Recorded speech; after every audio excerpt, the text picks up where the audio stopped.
El gran error de los bancos centrales se repite. La Reserva Federal quiere corregirlo y vamos a ver también ese precio de los coches, de los vehículos usados, que vuelve a incrementar en febrero en una magnitud bastante importante.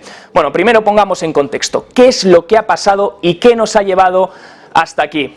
El mercado ya lleva un mes anticipándose, como pueden ver, a que posiblemente la Fed tuviese que hacer más, que posiblemente no estaba todo el trabajo hecho como se creía a principios de 2023, donde se apuntaba a que la tasa terminal posiblemente estaría en el 4,89%. Tienen que fijarse en esa línea gris que vemos en el gráfico. Esa línea gris muestra lo que esperaban los futuros de la curva de tipos justamente tras la reunión de febrero de la Reserva Federal. Se esperaba un 4,89 máximo para luego empezar a bajar. Bueno, luego surgieron los siguientes datos. Surgió ese dato de empleo, ese Jobs Report, ese Non-Farm Payrolls, que son nóminas no agrícolas que comparte el BLS, que salieron más fuertes de lo esperado, en más de 500.000, por esos ajustes estacionales también. Entonces tuvimos ese incremento de la curva en la línea azul. Luego tuvimos el dato de inflación, el dato de CPI y las ventas minoristas, por lo que la curva de futuros siguió incrementando a esa línea verde, como pueden ver, ya superando el 5,2% de tasa máxima.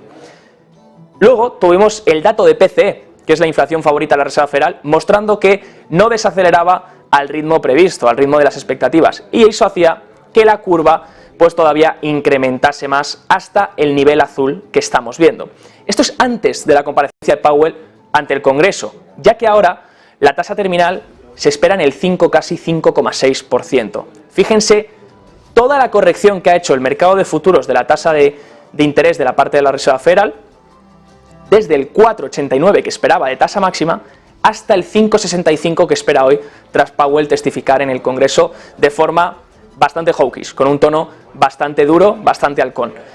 Todo esto se está produciendo, por eso tenemos el interés del bono a 2 años, les contaba antes, ya superando el 5%, niveles que no veías desde el 2007, por eso tenemos el bono estadounidense a 10 años cercano al 4%, rozándolo ya hace unos días les contaba a mi compañero José Antonio Bizner cómo subía hasta el 4%, los intereses están incrementando, descontando una Fed que todavía tiene que incrementar sus intereses, esos intereses interbancarios, y que tiene que elevarlos a una tasa máxima todavía más alta. De hecho, hoy mismo Powell lo ha reconocido diciendo que la tasa terminal va a ser más alta de lo que decían sus proyecciones. Recuerden, las últimas proyecciones en diciembre estimaban un 5,1%. En marzo conoceremos las nuevas proyecciones. Pues Powell nos dice que van a ser más altas. As I mentioned, the latest economic data have come in stronger than expected, which suggests that the ultimate level of interest rates is likely to be higher than previously anticipated. If the totality of the data were to indicate that faster tightening is warranted, we'd be prepared to increase the pace of rate hikes.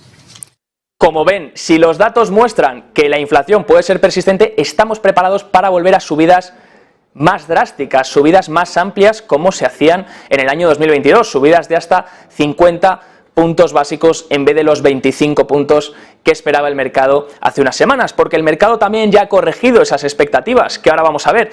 Pero lo primero, cuando Powell ha hablado de inflación, claro, ya cometieron un error muy grande, subestimar la inflación diciendo que era transitoria. Realmente no lo fue. Luego reconocieron su error, se pusieron las pilas, y ahora vuelven a reconocer que la inflación subyacente sigue alta y no está bajando al ritmo de lo esperado. El Congreso ha querido atacar a Powell. Le dicen, ¿realmente las subidas de tipo hacen algo? ¿O simplemente empobrecen a la población? ¿Realmente pueden atacar la inflación cuando es por un problema energético? Y realmente Powell ha reconocido, nosotros solo podemos afectar la demanda. Podemos corregir ligeramente ese equilibrio entre oferta y demanda, pero afectamos a la demanda principalmente, y reconoce que la subyacente sigue estando bastante alta. Yes, but I will say on energy, energy has tended over time to fluctuate up and down, and it's not mainly affected by our tools. So the things we look at are really things that are tightly linked to demand in the U.S. economy. Those we can affect. And I think just the fact that you've been increasing interest rates, and yet inflation continues to ride up, would suggest, just as you've just indicated, that when you have high energy prices, it's tough to impact that part of it with the monetary policy that you've got available to you. So we focus on everything, but we also focus on core in particular, which doesn't include energy prices. And what's happened is core inflation has come down, but nowhere near as fast as we might have hoped, and it has a long way to go. La inflación subyacente tiene un largo camino por delante, eso ha dicho Powell, y tan camino por delante, porque fíjense en el siguiente gráfico que les muestro. Se ha publicado hoy también el dato del Manheim Index. ¿Qué es el Manheim Index? ¿Para qué sirve y qué utilidad tiene? Bueno, es un índice que recopila los precios de los coches usados. Cuando vemos que el índice incrementa es porque el precio de vehículos de segunda mano está incrementando. Bueno, pues vemos un incremento muy importante que hemos conocido hoy del mes de febrero. Incrementa el Manheim Index otro 4,33%. Y no es que sea un incremento importante, es que es el mayor desde 2009. Fíjense que el Manheim Index, de hecho, su mejor año fueron el 2020 y el 2021, que es cuando el precio de los vehículos usados se disparaba a unas magnitudes muy importantes. Y eso además fue un indicador adelantado. Recuerden cuando empezaban los primeros signos de inflación. Luego más adelante sí que fue más centrado en la parte energética a medida que evolucionaba la guerra y luego más adelante en la parte de la comida. Pero la primera categoría que destacaba en una inflación alta, cuando empezaba a incrementar, era la categoría de vehículos usados, era esa categoría de precios de los vehículos. Pues está volviendo a repuntar, sí que llevaba meses a la baja, pero está sorprendiendo otra vez al alza después de incrementar en enero e incrementar de nuevo en febrero por una magnitud que no veíamos desde 2009. Aquí tienen un gráfico que nos comparte Zero Hedge donde se ve pues cómo ese Manheim Index en línea verde suele ser un indicador adelantado unos 3 meses por delante a lo que luego refleja la categoría de vehículos usados y camiones en la parte del CPI. Por tanto, una categoría que posiblemente vuelva a incrementar en precios. Sí que es verdad que tras las últimas correcciones del BLS, pues el peso ha cambiado y ahora tiene más peso vivienda y tiene menos peso del que tenía antes la parte de vehículos usados. Aún así, aunque le hayan quitado peso, posiblemente vuelva a reacelerar y contribuya un poco a ese dato de CPI. Fíjense la curva, bueno, las probabilidades sobre las subidas de tipos de interés. Hemos tenido esta comparecencia de Powell en el Congreso, importante porque la siguiente reunión del FOMC es en marzo, 22 de marzo. Y fíjense lo que ha pasado hoy. No solo ha incrementado la tasa máxima que se espera de subidas de tipos hasta el 5,65, recuerden, hace un mes estábamos en una tasa que esperábamos máxima por el mercado de 4,33, de 4,86, disculpen, fíjense cómo ha errado el mercado, por eso los intereses de los bonos están volviendo a incrementar rápidamente y por eso el mercado de bonos está volviendo a sufrir. Pero no solo eso, si miramos la probabilidad, hace un día teníamos una probabilidad, tenemos que fijarnos en la tabla de abajo donde pone One Day, teníamos una probabilidad, una subida de 25 puntos básicos para marzo del 68,6%, mientras que había un 31,4% de probabilidades de una subida de 50. Menos probabilidad, no se esperaba tanto. Pero es que a día de hoy, la probabilidad para una subida de 50 puntos básicos en marzo ya está en el 66,1%, mientras que de 25 está en el 33,9% de probabilidad. Y no solo eso, si miramos hace un mes, la probabilidad de una subida de 50 puntos básicos era de tan solo el 9%.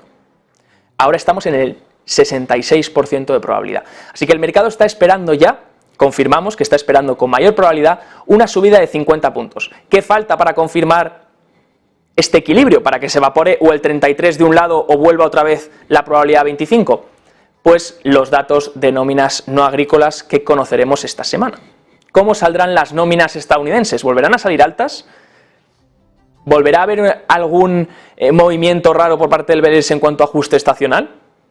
Sea como sea, si el mercado laboral sigue saliendo más fuerte de lo esperado, posiblemente veamos cómo se va rellenando toda la probabilidad hacia 50 puntos básicos para el 22 de marzo, la próxima reunión del FOMC, que recuerden, tendremos también actualización de las proyecciones y de esa tasa terminal. Mientras tanto, la curva de tipos al máximo nivel de inversión desde 1981, les contaba, claro, si el mercado está descontando que Powell va a tener que continuar subiendo los tipos de interés a corto plazo y la tasa terminal va a ser más alta, estamos viendo el 2 años, la parte corta de la curva, incrementar fuertemente.